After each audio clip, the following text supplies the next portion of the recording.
Muhammad bin നസ്ർ സ്വാഇഖ് റളിയല്ലാഹു അൻഹു പഴയ കാലത്ത് ജീവിച്ച വലിയൊരു മഹാനാണ്. ആ മുഹമ്മദ് ബിൻ നസ്ർ എന്നവർ പറയുന്നു, എന്റെ ബാപ്പ നസ്ർ റളിയല്ലാഹു അൻഹുവിന്, എന്റെ ബാപ്പ നസ്ർ എന്ന് പറയുന്ന ബാപ്പക്കൊരു പതിവുണ്ട്. നാട്ടിൽ എവിടെ ജനാസ നിസ്കാരം കിട്ടിയാലും ബാപ്പ പോയി നിസ്കരിക്കുന്ന പതിവുണ്ട്. ഒരു മുഅ്മിനായ മനുഷ്യൻ, മുസ്ലിമായ മനുഷ്യന്റെ ജനാസ നിസ്കാരത്തിൽ സ്ഥിരമായി ബാപ്പ പങ്കെടുക്കുന്നു. ആര് മരിച്ചെന്ന് കേട്ടാലും ബാപ്പ നിസ്കരിക്കാൻ പോകും. ഞാൻ അതിനെ സംബന്ധിച്ച് ബാപ്പയോട് ചോദിച്ചപ്പോ നസ്ർ എന്ന് പറയുന്ന എന്റെ ബാപ്പ പറഞ്ഞ മറുപടി, മോനെ, ഞാൻ എങ്ങനെ നിസ്കാരത്തിൽ പങ്കെടുക്കാൻ പോകുന്നത്? ഈ മരിച്ചവരിൽ ഒരുപാട് നല്ല നല്ല മഹത്തുക്കളുണ്ട്. എനിക്കൊരനുഭവം അതിന് സാക്ഷിയാണ്. അത് മൂലം മാത്രമല്ല, അതെനിക്കൊന്നുകൂടി ഫലം നൽകി. ഒരു ദിവസം ഞാനൊരു ജനാസ നിസ്കാരത്തിന് സംബന്ധിച്ചു. ജനങ്ങളെല്ലാം ആ ജനാസയും ചുമന്ന് മഖ്ബറയിലേക്ക് കൊണ്ടുപോയി. അതേ ഖബറിന്റെ പണിയൊക്കെ കഴിഞ്ഞിട്ടുണ്ട്. അതിലേക്ക് ജനാസ വെക്കുന്ന സമയം തന്നെ ഞങ്ങളെ കൂടെ വന്ന 2 ശുഭ്രവസ്ത്രധാരികൾ, ഞങ്ങൾക്കാർക്കും അവരെ പരിചയമില്ല. 2 ആളുകൾ ആ ജനാസയെ ഖബറിലേക്ക് വെച്ചപ്പോൾ അവരും കൂടെ ഇറങ്ങി. അവരല്ല ഖബർ കുഴിച്ചത്, അവരല്ല തൊഴിലാളികൾ, ഇവര് വേറെയാണ്. ഇവരെ ഞങ്ങൾക്കാർക്കും പരിചയമില്ല. ഞങ്ങളെ നാട്ടുകാരോ അയൽനാട്ടുകാരോ മറ്റൊന്നുമല്ല. ഈ 2 പേരും ഖബറിലേക്ക് ഇറങ്ങുന്നത് ഞങ്ങളൊക്കെ കണ്ടു. കുറച്ചു സമയം കഴിഞ്ഞപ്പോ ഒരാളങ്ങ് പോയി. ആ കൂട്ടത്തിൽ നിന്ന് ഖബറിൽ നിന്ന് എണീറ്റ് ഒരാൾ പോയി. പക്ഷേ ഒരാൾ വന്നിട്ടില്ല. ജനങ്ങൾ കല്ലൊക്കെ ശരിയാക്കി മണ്ണിട്ട് മൂടുമ്പോ ഞാൻ ചോദിച്ചു, അല്ല, അയുദ്ഫനു ഹയ്യുൻ മഅ മയ്യിത്തിൻ, ജീവനുള്ള ഒരാളെ മരിച്ച ആളെ കൂടെ മറവ് ചെയ്യാൻ പറ്റും? ഉള്ളിൽ ഇപ്പൊ ഒരാൾ കയറി, നിങ്ങൾ കണ്ടില്ലേ? അപ്പൊ ചിലരൊക്കെ പറഞ്ഞു, ഒരാൾ പോയപ്പോ മറ്റയാളും പോയിട്ടുണ്ടാകുമല്ലോ. ഇല്ല, പോയിട്ടില്ല. ഒരാളെ പോയിട്ടുള്ളൂ, മറ്റയാൾ പോയിട്ടില്ല. 2 ആളുണ്ടായിരുന്നു, നമ്മളൊക്കെ കണ്ടില്ലേ? വെള്ള വസ്ത്രം ധരിച്ച് തലപ്പാക്ക് ധരിച്ചു വന്ന 2 ആളുകൾ. ഒരാളെ പോയിട്ടുള്ളൂ, മറ്റയാൾ പോയിട്ടില്ല. ഇതിങ്ങനെ കുറച്ച് വാക്കുതർക്കം നടന്നു. ഏതായാലും തുറന്നു നോക്കാൻ പറഞ്ഞു. തുറന്നപ്പോൾ ഉള്ളിലൊന്നും കാണുന്നില്ല. കൊണ്ടുപോയിച്ച ജനാസയുള്ളൂ. പക്ഷേ നസ്ർ സ്വാഇഖ് റഹ്മഹുല്ലാ ചിന്തിച്ചു, പടച്ചോനെ, ഞാൻ കണ്ടതാണല്ലോ. 2 ആൾ ഇറങ്ങിയത് ഞാൻ കണ്ടു, ഒരാൾ പോയി. ഞാൻ ശ്രദ്ധിച്ചിട്ടുണ്ട്. ഒരാൾ അതിന്റെ ഉള്ളിൽ തന്നെ ഉണ്ടല്ലോ. എനിക്കതിന്റെ രഹസ്യം അറിയണം, അറിഞ്ഞേ പോകാൻ പറ്റും. മഹാനവറുകൾ ജനങ്ങളൊക്കെ പിരിഞ്ഞപ്പോ അവിടെ നിന്നു. അവിടെ നിന്നിട്ടതാ 10 തവണ സൂറത്ത് യാസീൻ ഓതി, 10 തവണ തബാറക്കയും ഓതിയിട്ട് അല്ലാഹുവിനോട് പറഞ്ഞു, പടച്ചോനെ, എന്റെ ബുദ്ധിക്കൊരു നിലക്കും കേട് സംഭവിക്കരുത്. ഞാൻ കണ്ടതിന്റെ രഹസ്യം എനിക്ക് നീ വെളിവാക്കി തരണം. ഇതിന്റെ ഉള്ളിലേക്ക് ഈ ജനാസയെ വെച്ചപ്പോ 2 ആൾ ഇറങ്ങിയിരുന്നു. ഒരാൾ പുറത്തു പോയത് ഞങ്ങളൊക്കെ കണ്ടു, ഒരാൾ വന്നിട്ടില്ലല്ലോ. എവിടെ ആ ഒരാൾ? എനിക്കതിന് മറുപടി തരണം. ആ ഒരാൾ എന്തായി പോയി എന്ന് റിസൾട്ട് തരണം. സഹോദരങ്ങളെ, ഇതെങ്ങനെ ചോദിച്ചു മഹാനവറുകൾ അവിടെ നിൽക്കുകയാണ്. സുബ്ഹാനല്ലാഹ്, കുറച്ചു നേരം കഴിഞ്ഞപ്പോ ഖബറിന്റെ ഒരു ഭാഗം പൊട്ടി വിടർന്നു വന്നു. ഉള്ളിൽ നിന്നൊരാൾ പുറത്തേക്ക് വന്നു. നേരത്തെ പോയ 2 ആളുകളിൽ ഒരാൾ, ബാക്കിയുള്ള ഒരാൾ പുറത്തേക്ക് വന്നു. നിൽക്കാതെ അയാളങ്ങ് ഓടിപ്പോവുകയാണ്. ഞാൻ അയാളെ പിന്നാലെ ചെന്നിട്ടൊന്ന് നിൽക്കൂന്ന് പറഞ്ഞു. അയാൾ ഒരു നിലക്കും നിൽക്കാൻ കൂട്ടാക്കുന്നില്ല. പിന്നെയും ഞാൻ പറഞ്ഞു, ബിഹഖി ഖാലിഖിക് അല്ലാ വഖഫ്തലി, നിങ്ങളെ പടച്ച റബ്ബിനെ സത്യം ചെയ്ത് പറയട്ടെ, ഒന്ന് നിന്ന് തരുമോ എന്ന് ചോദിക്കാനാണ്. അപ്പയൊന്ന് നിന്നിട്ട് തിരിഞ്ഞു നോക്കിയിട്ട് ചോദിച്ചു, അന്ത നസ്റു സ്വാഇഖ്, നിങ്ങളാണോ നസ്റു സ്വാഇഖ്? അപ്പൊ എനിക്ക് പേടിയായിപ്പോയി. പടച്ചോനെ, എന്റെ പേരും മേൽവിലാസമൊക്കെ അല്ലേ ചോദിക്കുന്നത്. ഞാൻ തന്നെയാണ് നസ്ർ. നിങ്ങളാണോ? വിഷയം അറിയാൻ വേണ്ടി അള്ളാഹുവിനോട് ചോദിച്ചാൽ അതെ, ഞാൻ തന്നെയാണ്. നിങ്ങൾ ആരാണെന്ന് പറഞ്ഞാലും ഉടനെ കിട്ടിയ മറുപടി, ഉമ്മമാരെ കേട്ടോളൂ, നമ്മളിങ്ങനെ സുന്നത്തിനോടൊന്നും ബന്ധമില്ലാതെ ഫർലായ പലതും തന്നെ നേർക്ക് നിർവഹിക്കാതെ പെട്ടെന്ന് അങ്ങ് സലാമത്താകുമെന്ന് കരുതരുത്. സുന്നത്തും ഫർളും ഹബീബ് റസൂലുള്ളാഹി സ്വല്ലല്ലാഹു അലൈഹി വസല്ലം തങ്ങളോടുള്ള ഇത്തിബാഇന്റെ ഏറ്റവും വലിയ നിദർശനമാണ്.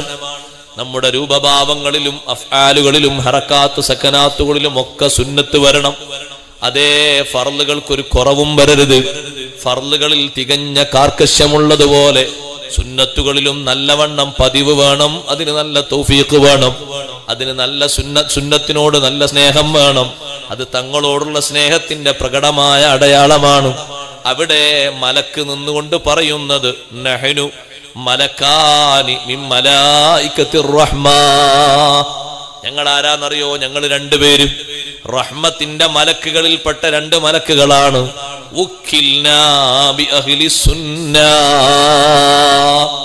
തീവ്രമായി സുന്നത്ത് കൊണ്ട് നടക്കുന്ന ആളുകളില്ലേ, പേരിൽ മാത്രം പോരാ, മെമ്പർഷിപ്പിൽ മാത്രം പോരാ, കഴമ്പുള്ള സുന്നിയാകണം. സുന്നത്തിനെ സ്നേഹിക്കുകയും ജീവിതത്തിൽ അത് നിയലിക്കുകയും അതിനോട് വലിയ ഹുബ്ബ് കാണിക്കുകയും ചെയ്യുന്ന സുന്നിയാകണം. നഹ്നു മലക്കാനി മിൻ മലായികത്തിർ റഹ്മ വക്കിൽനാ ബി അഹ്ലി സുന്നാ. സുന്നത്തിന്റെ വക്താക്കളെ കൊണ്ട് ഞങ്ങളെ ഏൽപ്പിച്ചു. എവിടെ സുന്നത്തിനെ താല്പര്യപ്പെട്ട് നടക്കുന്ന ആളുണ്ടോ അവരാര് മരിച്ചാലും ഞങ്ങൾ അവിടെ ചെല്ലും. എന്തിനാ ഞങ്ങൾ ഖബറിലേക്ക് ഇറങ്ങിയത് എന്നറിയോ? നുലഖിനുൽ ഹുജ്ജ. മലക്ക് ചോദ്യം ചോദിക്കുമ്പോ തെളിവങ്ങ് ഇട്ടുകൊടുക്കാനാ. ഇന്നത് പറഞ്ഞോ, ഇന്നത് പറഞ്ഞോ, ഇന്നത് പറഞ്ഞോ. ചോദ്യം തീരുന്നത് വരെ മറുപടി അങ്ങ് പറഞ്ഞ് സഹായിക്കാനാണ്. സഹോദരങ്ങളെ, ആ ഒരു സഹായം വല്ലാത്ത സഹായമല്ലേ? ബാപ്പ കൂടെ വരില്ലല്ലോ, ഉമ്മ കൂടെ വരില്ലല്ലോ, ഉസ്താദ് കൂടെ വരില്ലല്ലോ, പ്രിയതമ കൂടെ വരില്ലല്ലോ. ജീവിതത്തിൽ ഏത് പ്രയാസഘട്ടങ്ങളിലും ഒന്ന് മെസ്സേജ് അയക്കുമ്പോഴേക്ക് ഏത് പാതിരാത്രിയിലും സഹായിക്കാൻ വരുന്ന കൂട്ടുകാരൻ കൂടെ കിടന്ന് തരില്ലല്ലോ. അവിടെ കൂടെ കൂടാൻ സുന്നത്തുമായി ബന്ധപ്പെട്ട് നല്ല ജീവിതം നയിച്ച് അഷ്റഫുൽ ഖൽഖ് സ്വല്ലല്ലാഹു അലൈഹി വസല്ലം തങ്ങളോട് വലിയ മദ്ഹും മഹബ്ബത്തുമായി കഴിയുന്നവർക്ക് വലിയ പ്രതീക്ഷയുണ്ട്. എല്ലാ തെളിവും പറഞ്ഞു കൊടുത്ത് സന്തോഷത്തോടെ വിശ്രമിക്കാൻ പറഞ്ഞ് നിങ്ങളുടെ അഭ്യർത്ഥന മാനിച്ച് ഞാനൊന്ന് പുറത്തു വന്നതാണ്. ആ മലക്ക് പറഞ്ഞു എന്ന് ഇമാം സുയൂത്തി റളിയല്ലാഹു അൻഹു രേഖപ്പെടുത്തുന്നു. ഞാൻ എൻ്റെ മാന്യ സഹോദരങ്ങളോട് അവസാനമായി പറയട്ടെ, മദ്ഹുർ റസൂലിന്റെ തലക്കെട്ടിലാണ് നമ്മൾ ഒരുമിച്ച് കൂടിയത്. ആരംഭ റസൂലുള്ളാഹി സ്വല്ലല്ലാഹു അലൈഹി വസല്ലം തങ്ങളോടുള്ള സുന്നത്തിന് നമുക്ക് പുച്ഛ മനോഭാവം ഉണ്ടാകരുത്. എത്ര കാലം മാറി ജനങ്ങൾ കോലം മാറിയാലും, കാലം മാറി എന്ന പേരിൽ കോലം മാറിയാലും സുന്നത്തുകൾ പരിപാലിക്കുന്നതിൽ അശ്രാന്ത പരിശ്രമം നടത്തി മോഡേണിസ്റ്റുകളായി മാറാതെ പാരമ്പര്യമുള്ള സുന്നികളായി മാറി, എല്ലാ സുന്നത്തുകളെയും സൂക്ഷിക്കുന്നവരായി മാറി. നമ്മുടെ ജീവിതത്തിൽ സുന്നത്തുകൾ നേലിക്കണം. ഫർള് നിസ്കാരം കഴിഞ്ഞ് പള്ളിയിൽ നിന്ന് ഇറങ്ങുന്നവരൊക്കെ സുന്നത്ത് നിസ്കരിച്ചിറങ്ങണം. വീട്ടിലുള്ള ഉമ്മമാരെ സുന്നത്ത് നിസ്കരിക്കാതെ നിസ്കാരക്കുപ്പായം മടിക്കരുത്. ദിക്ർ ചൊല്ലാതെ നിസ്കാരക്കുപ്പായം മടിക്കരുത്. ദ്വാരക്കാതെ അവിടെ നിന്ന് എഴുന്നേൽക്കരുത്. തസ്ബീഹും ഹംദും തഹ്ലീലും ചൊല്ലാതെ എഴുന്നേൽക്കരുത്. അതൊക്കെ സുന്നത്തുകളാണ്. ഹബീബ് സല്ലല്ലാഹു അലൈഹി വസല്ലം തങ്ങൾ ഇരുപ്പുറപ്പിച്ച് സ്വഹാബത്ത് കണ്ടനുഭവിച്ച് ഏറ്റവും സന്തോഷം പകർന്ന സുന്നത്തുകളാണ്. അതിലൊന്നും കുറയാതെ നമ്മളത് ജീവിതത്തിൽ എപ്പോഴും പാലിക്കുന്നവരാകണം. അതുമാത്രമല്ല, എമ്പാടും സുന്നത്തുകളുണ്ട്. അറിയുന്നത് പലതും ഇപ്പോൾ പുറത്ത് വരാത്തതുണ്ട്. എത്ര അറിയാവുന്നത് നമുക്കുണ്ട്. അതൊക്കെ പുറത്ത് പ്രദർശിപ്പിച്ച് മറ്റാരും കാണാനല്ല. ഈ വഴി നമ്മൾ സ്വീകരിക്കുന്നത് ലോക നേതാവ് ഹബീബ് റസൂലുള്ളാഹി സ്വല്ലല്ലാഹു അലൈഹി വസല്ലം തങ്ങളുടെ ഇത്തിബാഇനാണ്. വമാ ഹുവ ഇല്ലാ ദിക്റുൽ ലിൽ ആലമീൻ. ലോകർക്ക് മൊത്തം അവിടുന്ന് ഷറഫാണ്, മഹത്വമാണ്. നമുക്കും ആ മഹത്വം ലഭിക്കണം. അതെങ്ങനെ? ഇസ്മുൽ ഹിഖ് തങ്ങളുടെ തഫ്സീറാണ് ഞാൻ അവസാനം വായിച്ചത്.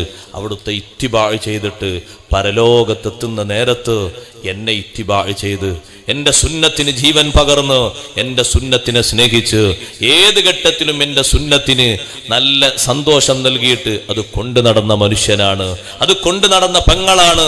ആ അർത്ഥത്തിൽ ഖിയാമത്ത് നാളിൽ നമ്മെ കാണാനും നമ്മെ വിളിക്കാനും ഹബീബ് റസൂലുള്ളാഹി സ്വല്ലല്ലാഹു അലൈഹി വസല്ലം തങ്ങളെ കൊണ്ട് മഹത്വം നമുക്ക് ലഭിക്കാൻ ആ വിധം ജീവിതം നമ്മളൊക്കെ കഴിച്ചു